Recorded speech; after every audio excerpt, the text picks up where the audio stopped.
Bonsoir à tous et à toutes. J'aimerais tout d'abord remercier la direction de la maison qui m'a invitée ici ce soir, une fois de plus. Et pour nous, c'est un grand plaisir d'être là parmi vous. J'aimerais remercier les spiritualités amies qui est toujours avec nous, Jésus, notre Maître. Et nous demandons à cette spiritualité de nous aider afin que nous puissions vous transmettre quelque chose, des informations qui vont être utiles. Je n'ai aucune prétention de vous présenter quelque chose de nouveau, puisque ce que je veux vous montrer ce soir, nous rencontrons toutes ces informations dans le livre des esprits, dans l'évangile selon le spiritisme. Donc, c'est juste pour, voilà, je suis là pour vous donner de cette information de manière, on va dire, concentrée. Je demande également de l'indulgence de la part des francophones. On fait de notre mieux, mais le français n'est pas ma langue maternelle. Donc, voilà, je demande d'ores et déjà votre compréhension et votre tolérance. Comme ça a été déjà annoncé, ce soir, nous allons dialoguer à propos du fatalisme, le déterminisme et le libre arbitre et essayer de voir qu'est-ce que le spiritisme nous enseigne à propos de ces trois concepts. Avant de donner vraiment les concepts spirites, nous allons regarder un petit peu dans les dictionnaires la définition de ce concept-là pour qu'on soit au point. Alors, je vous ai trouvé une petite figure, un petit dessin qui parle d'elle-même. Qu'est-ce qu'est le fatalisme? D'abord, c'est un mot qui vient du latin, très ancien, fatum, qui veut dire le destin. Et la définition trouvée dans le Larousse, il nous dit que c'est une doctrine selon laquelle le cours des événements échappe à la volonté humaine, de sorte que la destinée de chacun serait fixée à l'avance par une puissance unique et surnaturelle. Donc voilà, on voit tout de suite que de ce point de vue-là, notre destin, comme il dit, il est fixé de l'avance. Cela peut être par une puissance supérieure, par Dieu, par une nécessité naturelle ou même par des lois qui gouvernent l'histoire. Il y a une deuxième définition qui est plus courte, assez intéressante aussi, c'est un enchaînement de choses fatales. C'est qui est réglé par le destin. Donc on voit par ces deux définitions-là que c'est des choses qu'on ne peut rien changer, on ne peut rien faire. Donc voilà, quand on parle de fatalisme, des choses fatales, c'est des choses qui nous arrivent ou qui arrivent dans la planète, qui arrivent et qu'on ne peut rien faire. Elles sont fixées, elles sont figées, il n'y a rien à faire. Donc voilà, ça c'est la définition que nous retrouvons dans les dictionnaires. Maintenant, passons au déterminisme. Attendez, je reviens un petit peu en arrière, parce qu'en fait, le déterminisme, on retrouve plusieurs définitions de déterminisme, parce que nous pouvons trouver le déterminisme dans la mathématique, en physique quantique, même dans la psychanalyse. Donc il y a quand même un certain déterminisme de l'inconscient dans notre vie psychique. Donc on trouve plusieurs définitions de déterminisme dans différents secteurs de la vie. Mais nous, on va garder cette définition plutôt philosophique, qui est celle qui nous intéresse. Je serai de toute façon incapable de vous parler de physique quantique, donc on va garder des choses à mon niveau en tout cas. Voilà. Alors voilà cette doctrine ou cet concept qui soutient que toutes les actions des humains sont déterminées par leur état intérieur, sans que sa volonté puisse changer quoi que ce soit à cette détermination. elle ressemble un petit peu au fatalisme, mais ce n'est plus de fatalisme, parce que le fatalisme, voilà, c'est des choses qui ont été fixées et ça se passera comme ça. Celui-là aussi, c'est des choses qui sont déterminées, mais il y a quand même quelque chose dans l'état intérieur. Donc, ce qui a été fait avant va déterminer ce que ça se passera par la suite, après. Et c'est également une doctrine qui subordonne la volonté humaine à une providence divine et nie le libre arbitre. Donc voilà, on a fait des choses, on a une détermination, des choses qui vont se passer, mais on n'a pas une liberté là-dedans, on n'a pas de liberté. Donc notre volonté, en fait, elle est réglée par une volonté qui n'est pas la nôtre. Pour continuer, on va voir déjà, avant de passer au libre arbitre, une petite première différence entre ces deux concepts de fatalité, de fatalisme et déterminisme. Une première petite analyse, donc on voit déjà une différence entre le fatalisme et le déterminisme, c'est que toutes les deux, elles vont prédire des conséquences. Le fatalisme, il y a une conséquence qui arrive, quoi qu'on fasse. Le déterminisme aussi, mais il y a quand même cette petite différence, c'est que le fatalisme, peu importe les causes, ces conséquences qu'elles vont prédire vont être toujours les mêmes. Par contre, en ce qui concerne le déterminisme, il tient quand même compte des choses qui se sont passées avant. Ça, c'est la première petite différence entre ces deux concepts-là. Donc, il y a quand même, dans le déterminisme, on nous fait penser à une loi que nous, les spirites, on connaît bien et qu'on parle tout le temps.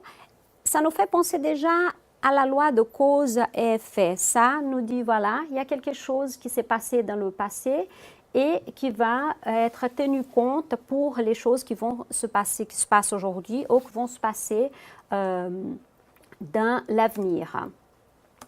Alors maintenant, voyons la définition de libre arbitre.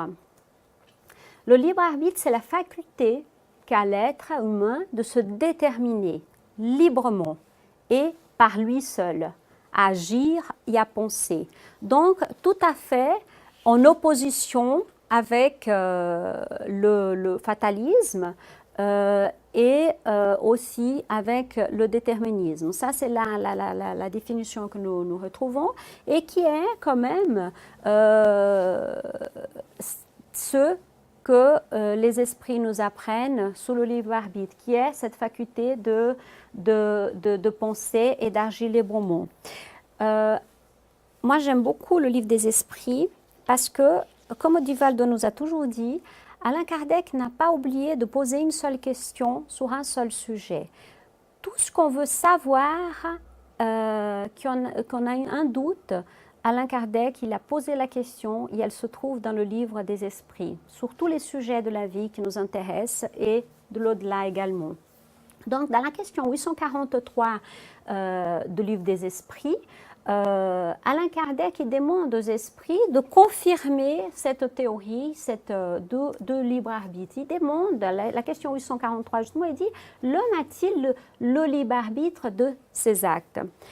Et les esprits lui répondent « Oui, puisqu'il a la liberté de penser, il y a également celle d'agir. » Et puis ils vont encore plus loin, ils disent que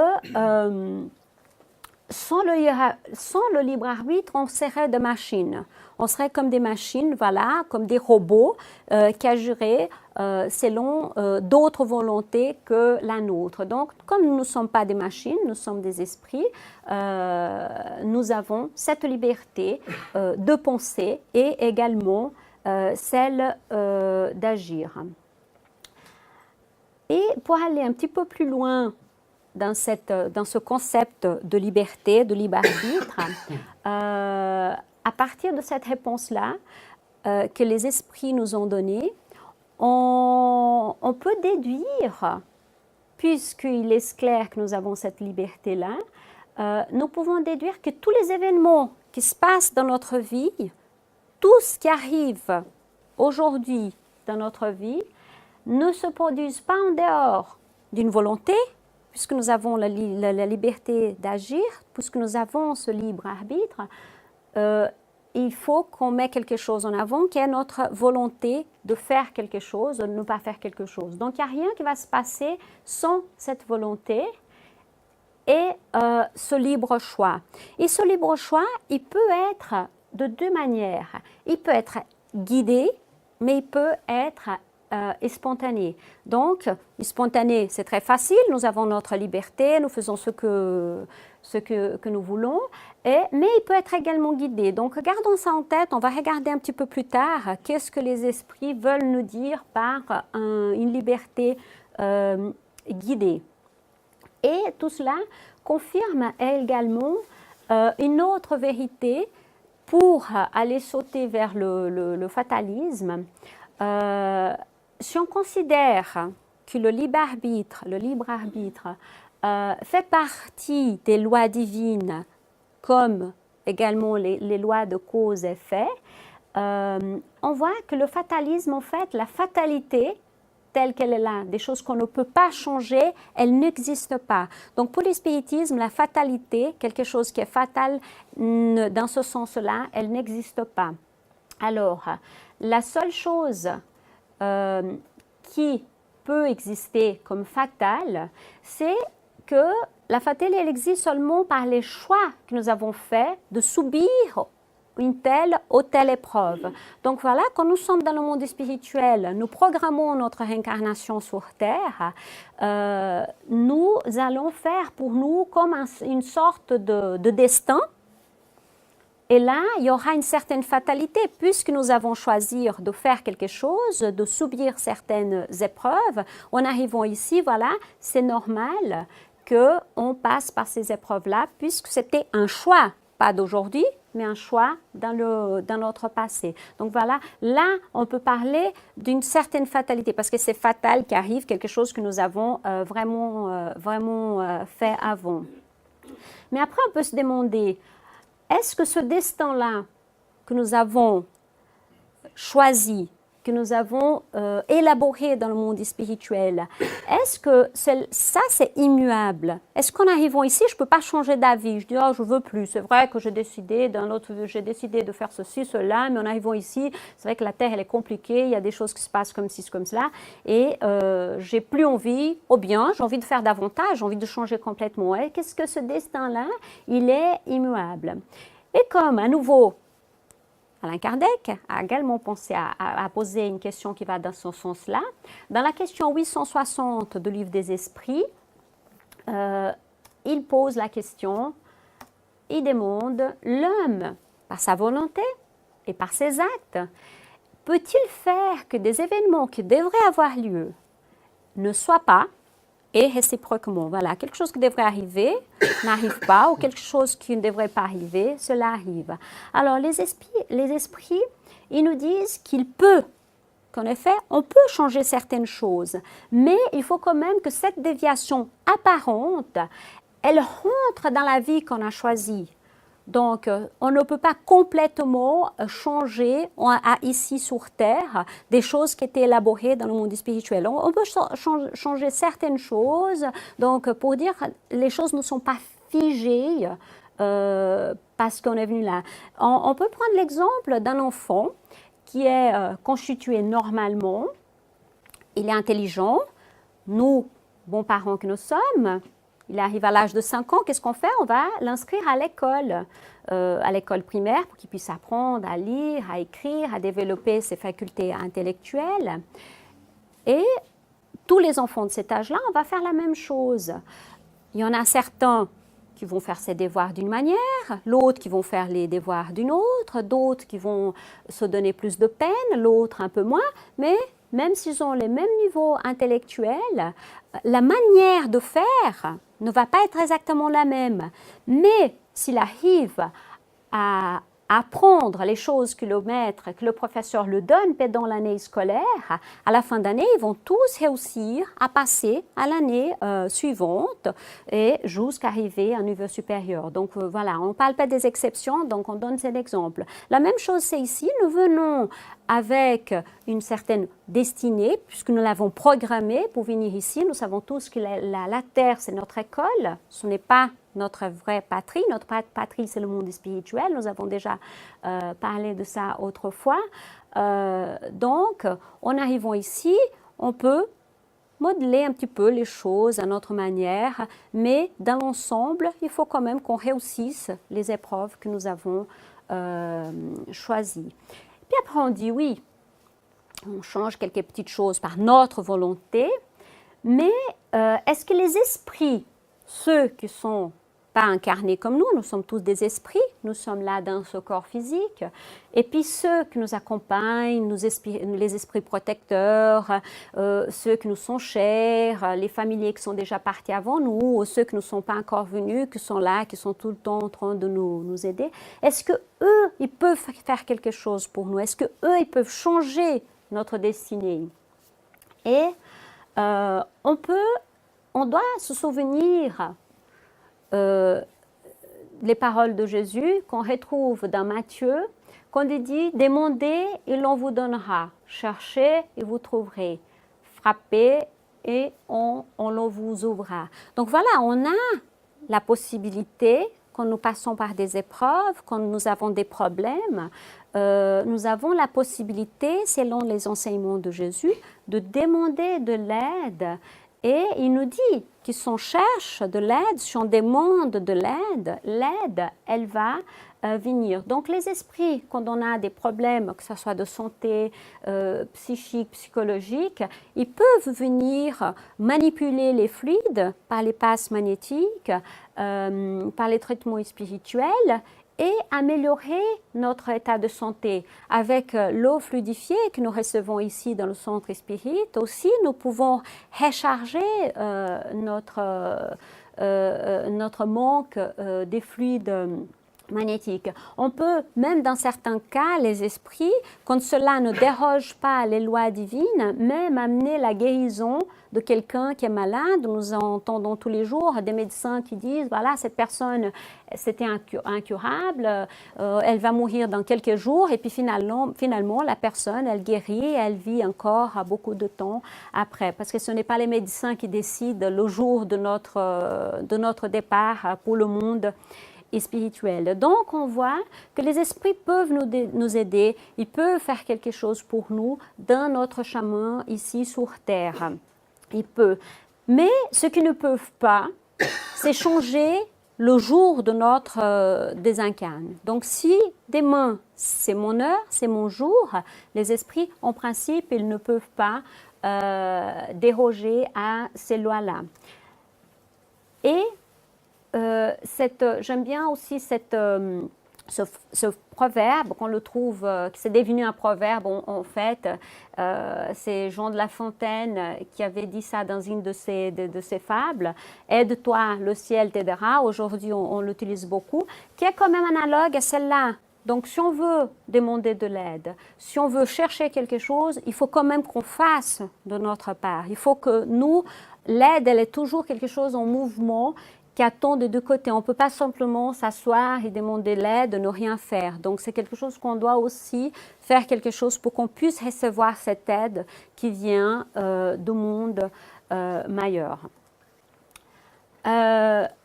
Toujours à propos de fatalisme, à nouveau dans la question 859 du livre des esprits, les esprits nous disent que la seule chose de vraiment fatal, qu'on peut considérer comme fatal ici sur Terre, c'est le jour que nous naissons. Donc c'est une fatalité, ça arrivera ce jour-là et pas un autre. Et également le jour qu'on doit partir dans le monde spirituel. Mais même cela, on doit prendre avec une certaine précaution, parce qu'il y a beaucoup des histoires qu'on nous raconte les esprits, que certaines personnes qui avaient certaines missions, ils ont reçu de temps supplémentaires pour pouvoir exécuter leur mission. Donc voilà, la spiritualité ne va pas, le monde spirituel ne va pas reprogrammer notre jour de la mort parce qu'on trouve que notre maison n'est pas assez belle, qu'on doit la refaire, ou parce que notre enfant n'a pas encore fini ses études, des choses comme ça. C'est souvent des personnes qui ont vraiment une mission assez importante, donc on peut le rajouter encore quelques jours ou quelques mois ou quelques années de vie pour qu'il puisse accomplir, pour qu'il puisse y en avoir quelque chose. Donc après on dit, ouais mais d'accord, on dit, les esprits dans cette question-là, ils nous disent que là, l'instant de la mort c'est quelque chose de fatal, on ne peut pas changer, d'autres esprits viennent nous dire qu'on le peut. Il faut dire que nous ici sur Terre, nous ne connaissons pas toutes les lois divines. Donc nous pouvons aujourd'hui apercevoir une petite partie des lois divines par les enseignements que les esprits sont venus nous donner. Donc il nous manque encore beaucoup de connaissances, il manque beaucoup de choses que nous ne connaissons pas exactement comment ça se passe. D'ailleurs, quand on pose la question aux esprits, sur certaines questions, sur le pré-esprit, sur la vie des esprits, tout ça, ils nous disent continuez à chercher parce que vous avez beaucoup à apprendre. Et nous, à notre niveau, nous n'arrivons pas encore à dévoiler certains secrets de l'âme. Donc voilà, même des esprits dans un état beaucoup plus supérieur que le nôtre, ils sont encore en train d'étudier l'âme. Nous avons de la peine encore avec nos petits cours primaires. Donc il ne faut quand même pas s'étonner. On sait très bien qu'il n'existe pas des miracles, mais il existe quand même des lois qui sont les lois divines, bien sûr qu'elles sont immuables, mais si des fois on a l'impression qu'elles ont été dérogées, c'est que juste on ne les connaît pas encore assez bien. Voilà.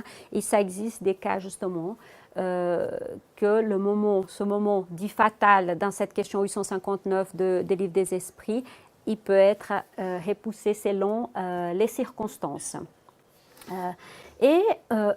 Quand on lit Le Consolateur, un livre qui a été psychographié par Chico Xavier et par l'esprit d'Emmanuel, ils nous disent qu'à l'exception de suicide, tous les cas de désincarnation sont déterminés par des forces spirituelles qui orientent l'activité de l'homme.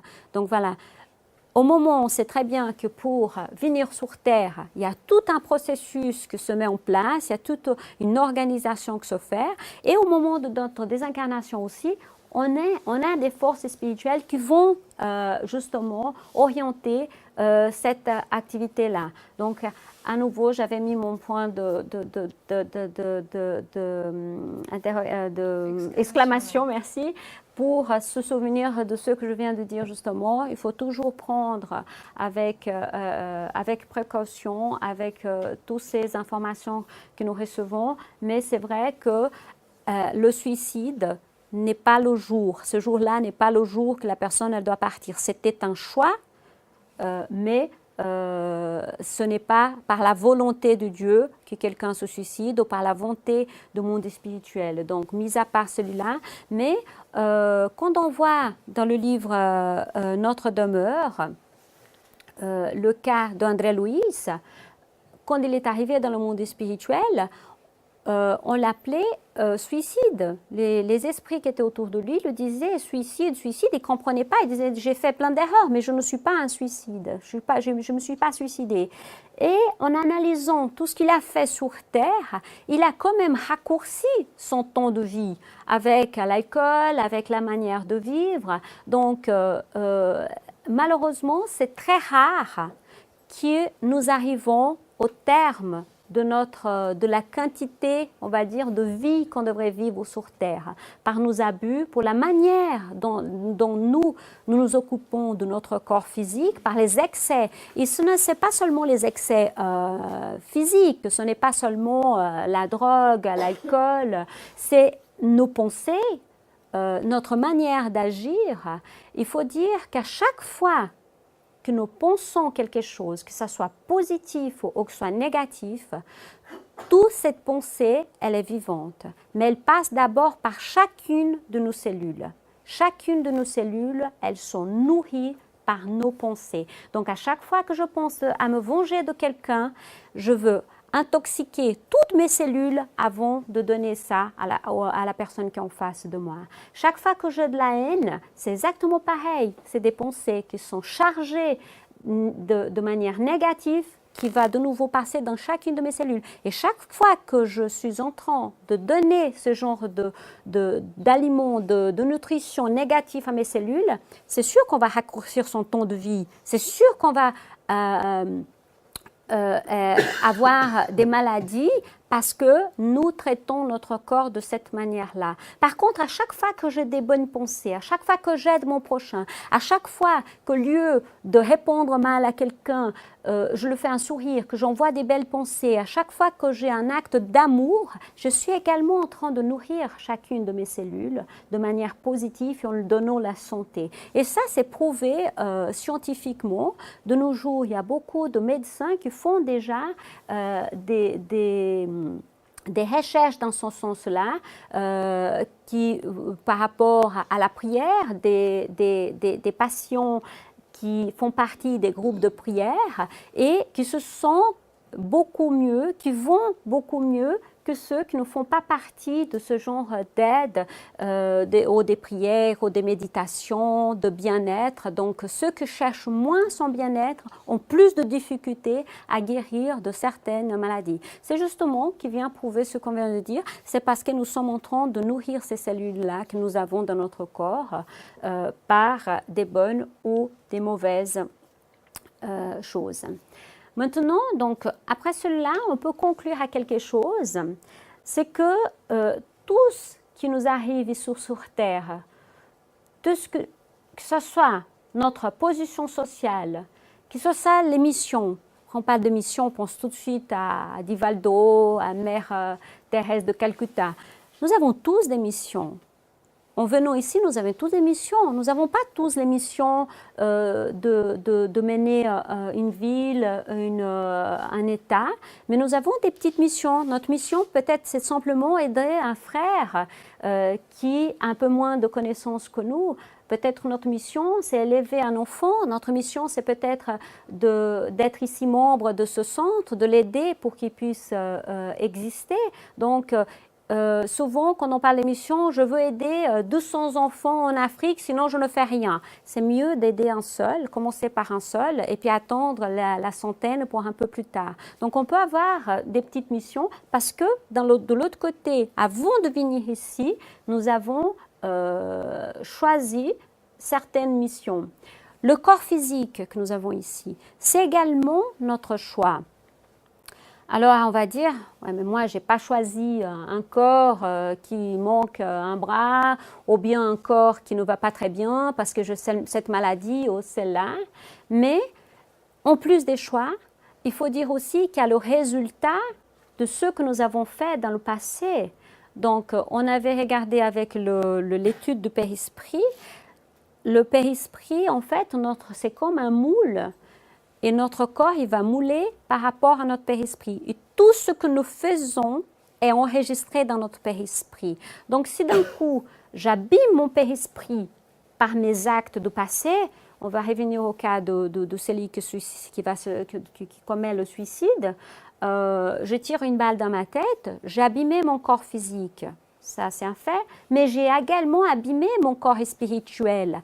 Comme mon prochain corps, il va être fait à partir de ce moule-là qui est mon père-esprit, ce n'est pas une punition de Dieu que j'aurai un problème dans mon prochain corps, parce que c'est enregistré en moi. Toute notre pensée, tous nos actes sont enregistrés dans notre père-esprit. Donc, ce corps physique que j'aurai demain, il sera par rapport, il aura une relation avec mes actes, ma volonté, c'était ma volonté d'agir comme ça. C'était mon libre arbitre d'agir d'une manière ou d'autre. Mais ce libre arbitre, il va aussi répercuter sur mon corps physique. Donc, ces choix-là vont répercuter sur cela. Donc, les épreuves, ma famille, on n'est pas ici par hasard. On n'est pas choisi, voilà, un esprit au hasard et on le met, celui-là va être ton fils, un autre au hasard va être notre père, notre épouse, notre époux. Donc, notre famille également. Il y a toute une organisation dans le monde spirituel. Il y a vraiment pour mettre ensemble les esprits qui ont besoin d'être ensemble. Rien n'est laissé au hasard. Donc autant ceux qu'on s'entend très bien, qu'on adore, et ceux qu'on a plus de difficultés, et ceux qui ont plus de difficultés avec nous aussi. Donc voilà, tout cela est programmé dans le monde spirituel. Et après, plus tard, on va regarder un petit peu. Donc tout cela fait partie de la réincarnation et la pluralité des existences qui vient justement expliquer et surtout justifier les différences qu'il peut avoir avec notre corps physique, notre position sociale, les épreuves qu'on puisse avoir. Donc sans la réincarnation, sans la pluralité des existences, tout ce qui se passe ici sur Terre, que ce soit notre corps physique, nos épreuves, nos missions, n'aurait aucun sens. Ça perdrait tout son sens. Maintenant, on va regarder par rapport à la liberté dans notre vie de tous les jours, dans les petits détails de tous les jours. Alors, c'est vrai qu'en plus des choix qu'on a faits dans le passé, aujourd'hui, maintenant, j'ai la liberté quand une situation, un événement arrive dans ma vie. Nous avons tous les jours des événements, nous avons tous les jours des choses qui nous arrivent. Donc, j'ai toujours la liberté d'agir, de ne pas réagir, de faire quelque chose, de ne rien faire. C'est à chacun de nous de décider.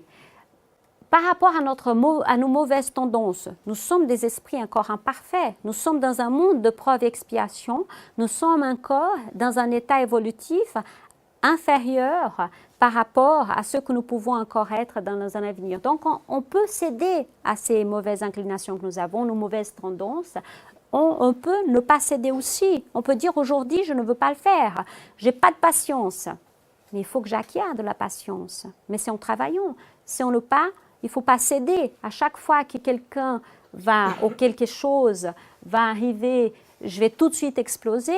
Non. Aujourd'hui, je n'explose pas parce que j'ai décidé, quand je me suis levée le matin, de ne pas céder à certaines choses, aux événements. Ce n'est pas les autres qui doivent contrôler notre vie. Ce n'est pas les événements qui doivent contrôler notre vie. À partir du moment que nous avons notre liberté, notre libre arbitre, c'est à nous de décider comment nous allons faire. Si nous allons céder ou pas, si nous allons accepter certaines choses ou que nous allons les refuser, même les épreuves, nous pouvons aussi les refuser.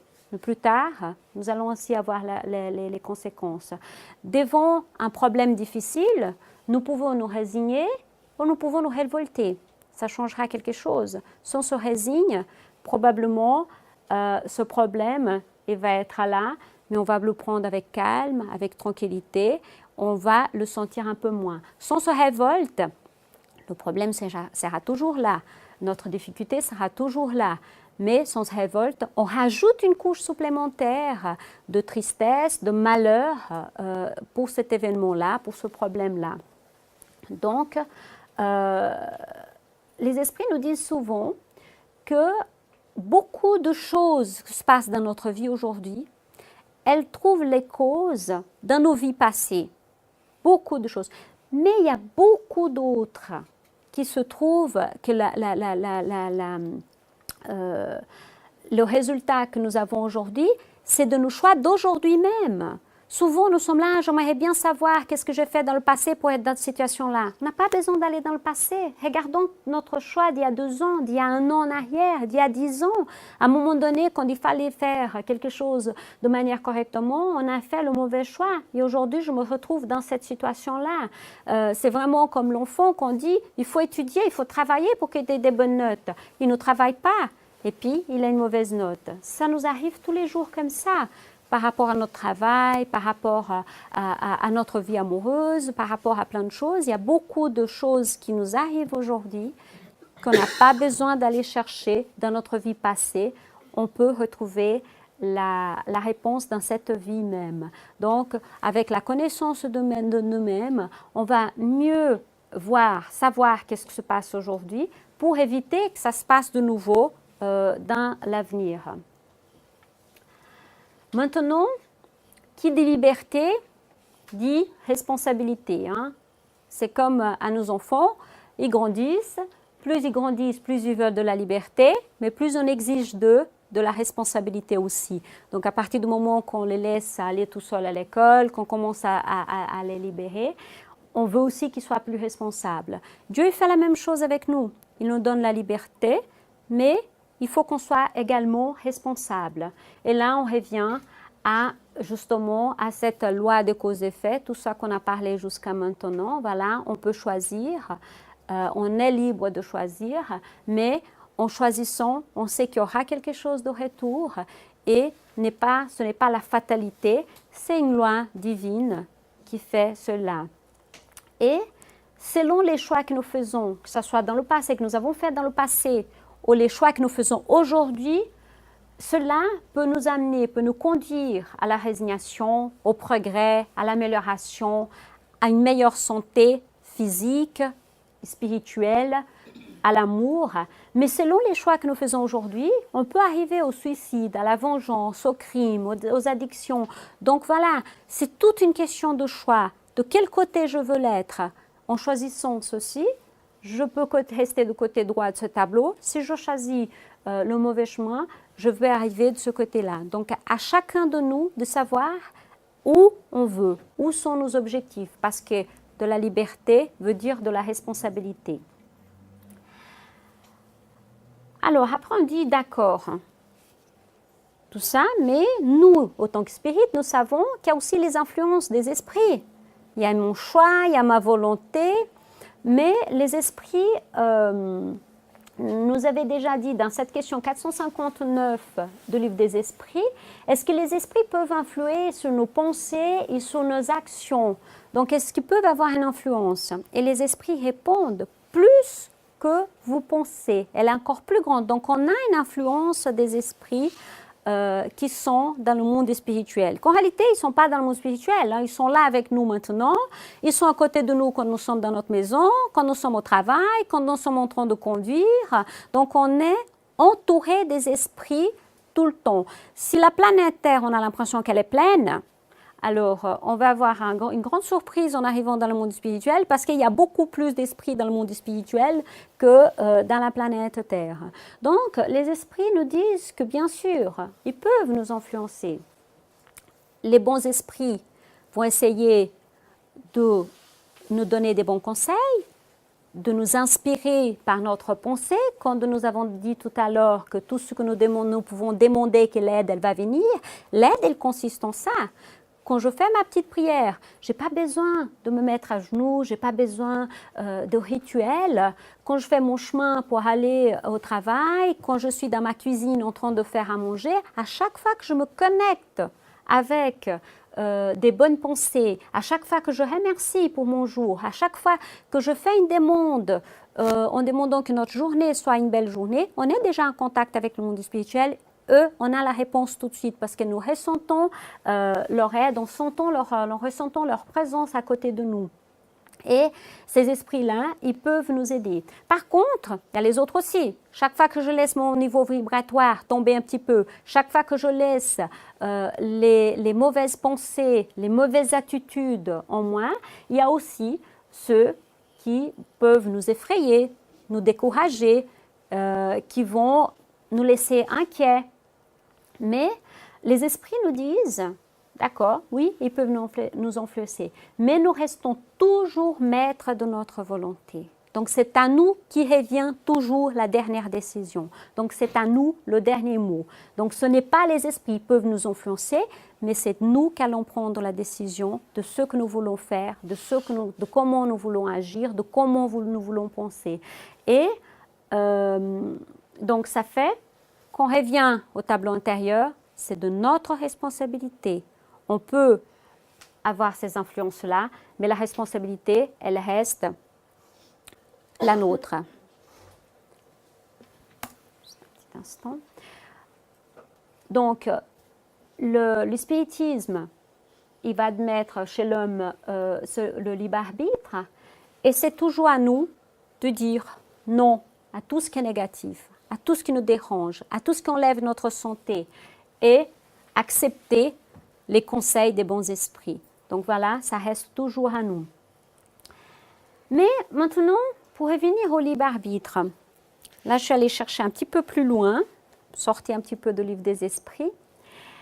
J'aime beaucoup Léon Denis parce que je trouve que c'est quelqu'un qui a fait beaucoup d'études intéressantes sur le père-esprit, sur l'âme, sur notre destinée, sur les problèmes que nous pouvons avoir ici sur Terre. Et de manière scientifique, il explique beaucoup de choses de manière très scientifique et quand même très claire que nous pouvons tous comprendre. Donc dans le livre « Le problème de l'être », et de l'être et la destinée de Léon Denis, il nous parle d'un principe intelligent. Il dit, d'ailleurs il faut faire très attention parce que j'ai vu qu'au Brésil en tout cas, on a détourpé un petit peu cette phrase de Léon Denis, parce que Léon Denis il dit que le principe intelligent, il sommeille dans les plantes pour ensuite il rêve dans les animaux, il s'éveille, il devient conscient dans l'homme. Et c'est vrai que souvent, là, il parle vraiment de principe intelligent. C'est quoi le principe intelligent? Avant d'être des êtres individuels, avant d'être des âmes, on est passé par tous ces états-là. Nous avons passé par le règne minéral, végétal, animal, jusqu'à arriver à ce règne hominal dont nous sommes. Donc ce n'est pas que j'étais une pierre dans une autre vie ou que j'étais un chien ou un oiseau, mais il y a un principe qui est passé par là. Alors on a dit, mais pourquoi cela vient faire dans le libre arbitre, cette histoire de principe intelligent? Parce que ce principe intelligent, il est devenu esprit. Et au moment qu'il est devenu esprit, nous avons acquis justement notre liberté de penser, d'agir. Nous sommes devenus vraiment ce que nous sommes, pas ce que nous sommes aujourd'hui, mais à la création, des êtres capables de réfléchir, simples, ignorants, comme nous savons, nous étions au départ, et avec la possibilité d'évoluer. Et en passant par ce règne-là, nous avons appris des choses. Donc, dans le règne minéral, il y a des lois d'attraction qui se passent. On peut parler d'un certain déterminisme là-dedans, parce que ce n'est pas moi, ce n'est pas vous, ce n'est personne qui choisit qu'est-ce qui se passe pour qu'il y ait une cohésion dans ce règne-là. Il y a une cohésion dans les cristaux, dans la matière, indépendant de chacun de nous. Comme dans les astres, le soleil ne tombe pas sous la tête, la terre, elle tourne toujours, donc il y a un certain déterminisme, il y a une force divine qui va gérer et qui va s'en occuper de tout cela. Exactement pareil pour le règne végétal. Le règne végétal a acquis, en plus de cette attraction-là, déjà des sensations. Dans le règne animal, en plus des attractions, sensations, il y a également l'instinct et une certaine intelligence. Pas l'intelligence telle que nous avons, parce que nous pouvons, avec notre intelligence, nous voir dans l'avenir. On peut vraiment développer notre partie cognitive. Les animaux, ils ont une intelligence qui est plus proche de l'instinct. Et en arrivant à ce que nous sommes aujourd'hui, ce principe intelligent qui a passé par tous ces règnes-là, le jour que nous sommes devenus hommes, êtres humains, esprit, on va dire, nous avons reçu comme cadeau de notre Créateur cette liberté. Et nous pensons, nous raisonnons, nous avons des sentiments. Et ça, c'est ce que nous avons, à un moment donné, nous différencie de tout ce qui s'est passé avant. Mais notre principe intelligent est passé par là avant de recevoir ce cadeau. Donc, en regardant ça, on voit que le libre arbitre, c'est quand même quelque chose c'est quelque chose qui se développe. Donc, dans les plus hauts degrés évolutifs, il y a beaucoup plus de libre arbitre. Et dans les bas degrés évolutifs, il y a plus de déterminisme. Donc, plus nous allons évoluer, plus ce déterminisme va disparaître. Et c'est le libre arbitre qui va vraiment être là à 100%. On voit que voilà, dans ces règnes-là, on a vu qu'il y a plutôt de déterminisme. Une pierre ne choisit pas, un chien ne choisit pas. Et quand nous devenons quand nous devenons créatures, quand nous devenons des esprits, des âmes, là, notre libre arbitre, il commence. Mais on ne l'a pas à 100% encore à ce moment-là. Voyons par exemple, dans un exemple très clair, c'est au niveau des réincarnations. Dans les différents types de réincarnations, selon notre niveau spirituel. Donc, dans nos premières incarnations, quand l'esprit vient d'être créé, on ne peut pas encore choisir. Un esprit qui vient d'être créé, donc ces réincarnations doivent être programmées et ne participent pas de la programmation de ces réincarnations-là. C'est des esprits supérieurs, c'est des plans supérieurs qui vont programmer nos premières incarnations. Donc, à quelque part, on a un libre arbitre qui est très restreint encore, puisque des autres vont choisir pour nous.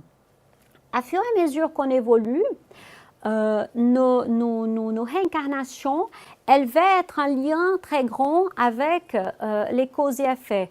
Tout ce que nous avons fait dans cette période que nos réincarnations étaient programmées, pas par nous, par le monde majeur, par les esprits qui sont plus élevés, qui étaient plus élevés que nous à ce moment-là, c'est tout ce qu'on a fait dans cette période-là, on va arriver dans un niveau que c'est ce que nous avons fait qui va déterminer les choix que nous avons faits, etc., qui va déterminer notre incarnation. Donc, on peut parler déjà d'un libre arbitre qui est quand même très attaché à cette loi de cause-effet. Un peu plus tard, elle est toujours orientée par le plan supérieur majeur, mais nous participons à cela.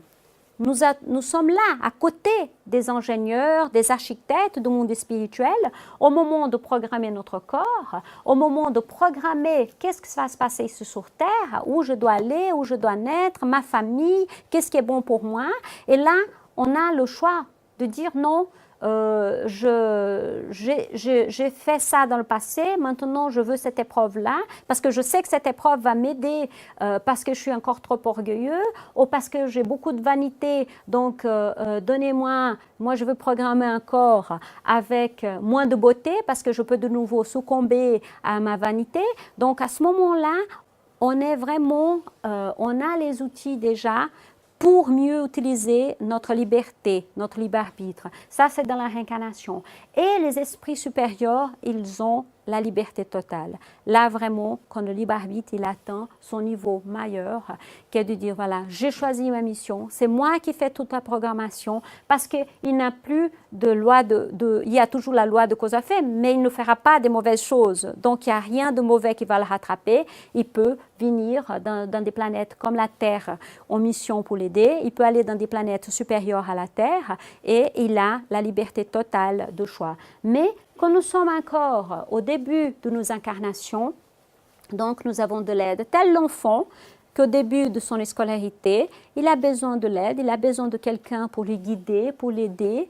Le médecin, quand il nous dit, voilà, vous avez une maladie, il faut vous opérer, donc on doit soumettre au choix qui est du médecin de nous guérir, mais c'est nous qui allons subir la chirurgie, c'est nous qui allons devoir prendre les médicaments pour qu'on puisse soigner. Donc, on passe par tout cela. Donc, c'est vrai que là, dans cette programmation, on peut penser pas à ce déterminisme absolu dont nous avons vu dans la définition au départ, mais un certain déterminisme parce que ces choix-là, ils sont quand même faits d'abord par des esprits supérieurs, après selon les choix que nous avons faits et plus tard, seulement plus tard, qui est vraiment nous choisissons, nous n'avons plus besoin de subir, donc on voit que ce libre arbitre, il évolue. Donc, ils vont de pair, c'est quelque chose quand même qui vont ensemble, donc ils coexistent dans ce chemin qu'on peut appeler destin, le libre arbitre ou le déterminisme, ils vont toujours coexister, mais toujours avec des déterminations divines et par rapport aux lois d'amour. Donc voilà, ce n'est pas qu'on est jeté comme ça au hasard, c'est vraiment des esprits supérieurs qui sont déjà des esprits qui ont comme seul but l'amour du prochain, qui vont nous aider. Donc, quand nous n'avons pas notre liberté totale, même si nous avons de choisir les choses, il y a quand même une petite partie de déterminisme, mais qui sont faites par des lois vraiment divines. Donc, à fur et à mesure qu'on se responsabilise, ce déterminisme va disparaître pour que soit que le libre arbitre qui commande notre vie. Et on voit autre chose intéressante aussi, que ce déterminisme, c'est plutôt pour tout ce qui concerne le corps physique, les épreuves matérielles. Tout ce qui concerne les épreuves morales, nos épreuves, notre manière d'être, nous choisissons. Là, c'est vraiment notre liberté. C'est nous qui choisissons comment nous voulons être, comment nous voulons nous comporter. Donc, on a toujours, par notre libre arbitre, nous sommes toujours le maître de céder ou de résister pour pouvoir avancer. Dans le livre Le Consolateur, Emmanuel, il nous dit qu'aucun esprit n'a été créé pour le mal ou pour souffrir, mais pour qu'on puisse s'élever jusqu'à Dieu, pour qu'on puisse arriver à la perfection. Nous avons tous été créés simples, ignorants, mais avec cette possibilité de devenir parfait, avec le but même de devenir parfait. Personne n'a été créé pour rester éternellement dans le mal ou dans la souffrance. Nous allons tous progresser. Nous pouvons rester un petit moment sans rien faire. On peut décider de ne pas avancer, mais à un moment donné, il va falloir qu'on avance et qu'on arrive à cette perfection. Et quand on demande à Emmanuel, qu'est-ce qu'il nous faut pour arriver à la perfection, il dit que la première chose, c'est l'amour. La deuxième, c'est la connaissance, c'est-à-dire la partie intellectuelle. Donc, on doit grandir. Il parle même de 2 ailes qui vont nous faire monter jusqu'au bonheur parfait, jusqu'à la perfection. Il utilise, c'est pour ça que je vous ai mis des ailes là, il nous parle vraiment pour pouvoir s'élever, c'est les 2 ailes dont nous avons besoin. Nous ne pouvons pas évoluer seulement intellectuellement et ne pas développer notre sentiment, notre amour. Donc, pour arriver à la perfection, on aura besoin de ces 2 choses-là. Et maintenant, grâce au spiritisme justement, nous voyons que nous sommes responsables de notre évolution. Nous comprenons que le libre arbitre est un cadeau de Dieu, de notre Père, notre Créateur, mais qu'avec ce libre arbitre, il nous a donné aussi la responsabilité. Donc nous nous rendons compte que rien n'est fatal, nous pouvons tout choisir. C'est à nous de décider qu'est-ce que nous voulons faire. Et puis en plus, le Père, notre Père, nous a donné un modèle pour qu'on puisse suivre. Il ne nous a pas seulement mis ici sur terre, donné notre liberté, il nous a laissé sans aucune aide. Donc voilà, il nous a offert le modèle qu'est Jésus. Ces enseignements, ils sont là. C'est à nous maintenant de décider si on veut le prendre, si on veut l'utiliser, si on veut laisser de côté. En partant d'ici ce soir, nous sommes libres de faire ce que nous voulons. Nous pouvons faire ce que nous voulons, mais si nous voulons arriver un jour à cette perfection qui va nous amener au bonheur, qui va nous amener à la paix, le chemin il est là et le destin il est très joli, donc à nous de choisir. Je vous remercie pour votre patience, pour votre présence et j'espère qu'on va pouvoir se retrouver très bientôt. Je pense que comme c'est l'heure, on fait la prière. Je veux qu'on fasse la prière.